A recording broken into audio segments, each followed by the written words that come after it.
ఈరోజు రాష్ట్రంలో సరే కేసీఆర్ గారి పరిపాలన చూసినారు. ప్రత్యక్షంగా పరోక్షంగా 10 సంవత్సరాల పరిపాలనలో ఎన్నో అద్భుతాలు జరిగినాయి.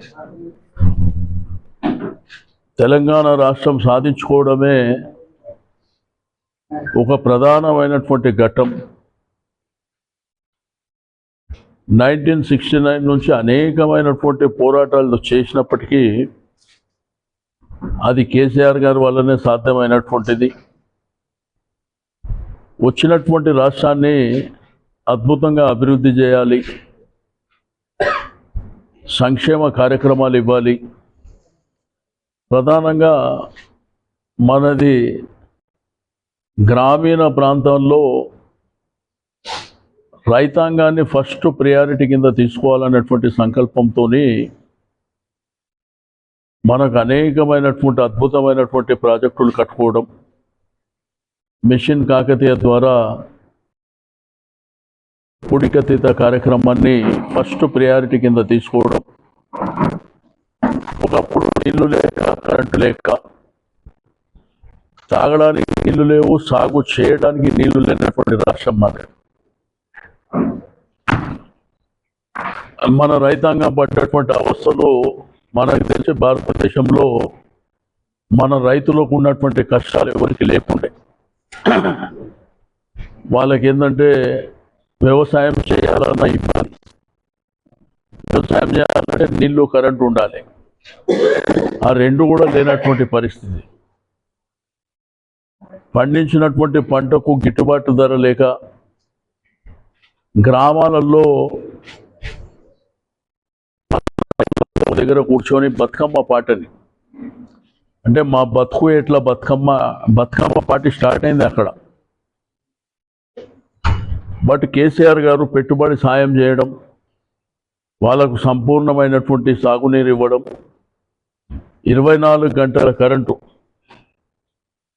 నేను కూడా మీకు అందరికీ తెలుసు, అప్పుడు తెలుగుదేశం పార్టీలో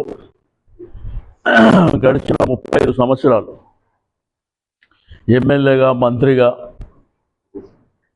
పనిచేసినప్పుడు కూడా ఏ రోజు 4-5 గంటల కరెంటు ఉండకపోతుండే.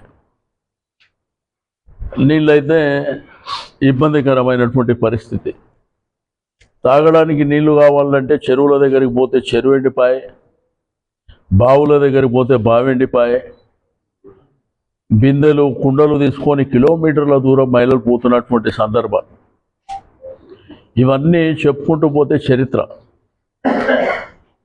సంబంధ వర్గాలన్నీ ఐక్యం చేసి, ఇన్క్లూడింగ్ మీతో పాటు, అంటే తెలంగాణ ఉద్యమంలో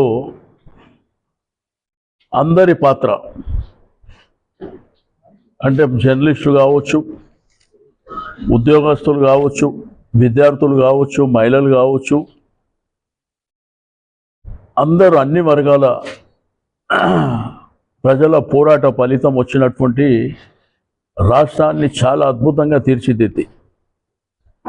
మీకు అందరూ తెలుసు, ఈరోజు ప్రపంచ దేశాలలో మన సిద్దిపేట నుంచి పోయినటువంటి ఎవరైనా కానీ 10-12 సంవత్సరాల క్రితం పోయిన వాళ్ళు సిద్దిపేటలో కాలు పెడితే సిద్దిపేట ఎక్కడ ఉందనే పరిస్థితికి మరి ఇక్కడ అద్భుతంగా అభివృద్ధి జరిగింది హరీష్ అన్న నాయకత్వంలో. హరీష్ అన్న గారు మంత్రిగా పనిచేసినా, ఎమ్మెల్యేగా పనిచేసినా నిరంతరం ప్రజల మనిషి. ప్రభుత్వంలో మేము ఉన్నప్పుడు గవర్నమెంటు ఏ స్కీమ్, ఏ డిపార్ట్మెంట్ అయినా కానీ ఫస్ట్ సిద్దిపేటకు రావాల్సిందే. ఆ దిశలో మరి అభివృద్ధి కార్యక్రమాలు చేశారు. ఇదే సిద్దిపేట ప్రాంతంలో తెలంగాణ రాష్ట్రం రాకముందు, తెలంగాణ రాష్ట్రం వచ్చిన తర్వాత డెవలప్మెంట్ ఏదైతే అభివృద్ధి కార్యక్రమాలు చేయకముందు, చేసిన తర్వాత ఇక్కడ ఉన్న భూమి ధర ఎంతో ఉండేనో స్థానికంగా ఉన్నటువంటి మీకు అందరికీ తెలుసు.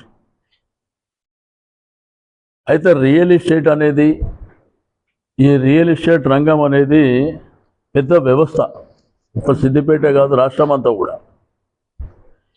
ఈ కాంగ్రెస్ ప్రభుత్వం వచ్చిన తర్వాత విధి విధానాలు లేక ప్రాపర్ ప్లానింగ్ లేక ఫస్ట్ రియల్ ఎస్టేట్ దెబ్బ కొట్టింది. మీ అనుభవంలో కూడా ఉంది. ఒక హైదరాబాద్ ప్రాంతమే కాదు, మీ సిద్దిపేటలో కూడా ట్రాన్సాక్షన్ జరిగే పరిస్థితి లేదు. అంటే దీనికి ఇంటర్లింక్గా ఉన్నటువంటి ప్రతి ఒక్కళ్ళు, అంటే ఒక లేబర్ నుంచి పెయింటర్ కావచ్చు, ఫర్నిచర్ అతను కావచ్చు, ఇక ప్రతిదీ టైల్స్ కావచ్చు, ఎవరైనా కావచ్చు, వాళ్ళు బతికే పరిస్థితి లేదు.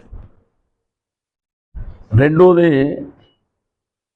ఆకాశానికి భూముల రేట్లు వెళ్ళిపోయినాయి ఆ రోజుల్లో. కానీ ఈ రోజుల్లో కొనేవాడు దిక్కులేడు. ఎవరికన్నా అత్యంత అవసరమైనటువంటి సందర్భం వచ్చినా కానీ వాళ్ళు అమ్ముకుందామంటే కొనేటోడు లేడు. అడిగేవాడు కూడా అడ్డికి పావుసేని అడుగుతాడు. ఆ పరిస్థితి అంటే భారతదేశ చిత్రపటంలో ఒక అద్భుతమైనటువంటి రాష్ట్రంగా తీర్చిదిద్దినటువంటి తెలంగాణ రాష్ట్రాన్ని అధోగతి పాలు చేశారు. మీరు ఏ రంగం తీసుకున్నా కానీ కేసీఆర్ గారు పెట్టుబడి సాయం ఏదైతే రైతు బంధు అని పెడితే ఐక్యరాజ్య సమితి అప్రిషియేట్ చేసింది. రెండోది, భారతదేశంలో కూడా కేసీఆర్ గారిని చూసి కాపీ కొట్టే మోడల్ ఆలోచించారు. ఎందుకంటే పెట్టుబడి సాయం అనేది దేశంలో ఎక్కడ లేదు, విశ్వవ్యాప్తంగా కూడా లేదు. అంటే ఒక రైతుకు ఏంటంటే మేమున్న ప్రభుత్వం మీ ఎంబడి అని చెప్పి ఒక భరోసా ఇచ్చే కార్యక్రమం. మీకు రైతు బీమా మీకు అందరికీ తెలుసు. ఒకప్పుడు ఒక రైతు చనిపోతే అధికారంలో ఉన్నప్పుడు ఏం చేయరు, కానీ ప్రతిపక్షంలో ఉంటే మాత్రం ఆ శవం దగ్గర పేలాలు ఏరుకునే పరిస్థితి. ఆడపోయి పెద్ద సానుభూతి చెప్పినట్టు, ఏడ్చినట్టు, లేకపోతే 5 లక్షలు కావాలి, 3 లక్షలు కావాలని డిమాండ్ చేసినట్టు తెల్లారి మీ పత్రికల్లో మీడియాలో వచ్చే విధంగా రాజకీయ నాయకులు చేసేటువంటి డ్రామాలకు కేసీఆర్ గారు ఫుల్ స్టాప్ పెట్టారు. ఎవ్వడి సాయం అక్కర్లేదు, ప్రభుత్వమే రైట్ రాయల్గా ఇన్సూరెన్స్ కట్టి వారి కుటుంబానికి అది భూమి ఎంత కానీ, ఒక గజమా, ఒక కుంటనా, ఒక ఎకరమా, 2 ఎకరాల అని లేకుండా చనిపోయిన వారికి 5 లక్షల రూపాయలు వారం 10 రోజులలో ఇచ్చే కార్యక్రమాన్ని, అంటే ఆ కుటుంబం, మనిషిని కోల్పోయినటువంటి కుటుంబం ఒక ధైర్యం చెప్పేటువంటి కార్యక్రమానికి శ్రీకారం చుట్టింది. దాంతోపాటు కేసీఆర్ కిట్ కానీ ఇట్లా చాలా అనేకమైనటువంటి కార్యక్రమాలు మన ప్రభుత్వంలో తీసుకున్నాం. ఒక ఆడపిల్ల పెళ్లి కావాలంటే ఆ కుటుంబం పరిస్థితి, ఎదుగుతున్నటువంటి బిడ్డని, ఆ బిడ్డ పెళ్లి అంటే ఎంత ఖర్చు అవుతుందో మనందరికీ తెలుసు. అత్తగారు అడిగే కట్నం కావచ్చు, తల్లిదండ్రులు ఆశపడి బిడ్డకి ఇచ్చేటువంటి కట్నాలు కావచ్చు. కానీ ప్రభుత్వం మేమున్నాం అని కేసీఆర్ గారు ఒక ఆడబిడ్డకు మేనమామలాగా 1,00,000 రూపాయలు ఇచ్చేటువంటి కార్యక్రమానికి శ్రీకారం చుట్టారు. ఇప్పుడు వచ్చినటువంటి ప్రభుత్వం అన్ని దొంగ మాటలు, అబద్ధాల పునాదుల మీద పుట్టినటువంటి పార్టీ. వాళ్ళ మేనిఫెస్టో చదివితే ఆశ్చర్యకరమైనటువంటి పరిస్థితి.